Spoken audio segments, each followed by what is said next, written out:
నీకు పెద్ది అంటే ఇష్టమేనా అని మహాలక్ష్మి గాయత్రిని అడుగుతూ ఉంటుంది. నేను బావని తప్ప ఇంకెవరిని పెళ్లి చేసుకోను, బావనే పెళ్లి చేసుకుంటాను, బావ అంటే నాకు ప్రాణం అని చెప్పేసి గాయత్రి అయితే అంటూ ఉంటుంది.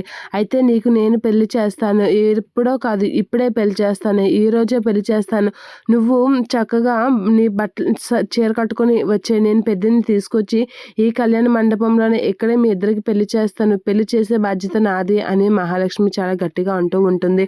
అక్కడ గాయత్రికి నీకు పెళ్లి చేస్తానని మాట ఇచ్చాను పెద్ది, మీ తమ్ముడు చక్రి అక్కడ పెళ్లి ఏర్పాట్లు చేస్తున్నాడు, నువ్వు పెళ్లి కొడుకులా రెడీ అయ్యి వచ్చేస్తే నీకు పెళ్లి చేస్తానని నీ ముగ్గురు తమ్ముళ్ళు భీముల్లాగా నీకు సపోర్ట్గా ఉన్నారు, అలాంటప్పుడు నువ్వెందుకు భయపడుతున్నావు పెద్ది, పద పెళ్లికి రెడీ, గాయత్రి కూడా వచ్చేసింది అని చెప్పేసి అంటూ ఉంటాడు. అలా అనేసరికి చక్రి అయితే వాళ్ళ అన్నయ్యకి ఫోన్ చేసి, అన్నయ్య ఇక్కడ అన్ని ఏర్పాట్లు అయిపోయాయి, నువ్వు వచ్చేయడమే అని అనేసరికి కేశవ కన్నా వీళ్ళంతే హ్యాపీగా ఫీల్ అవుతూ ఉంటారు.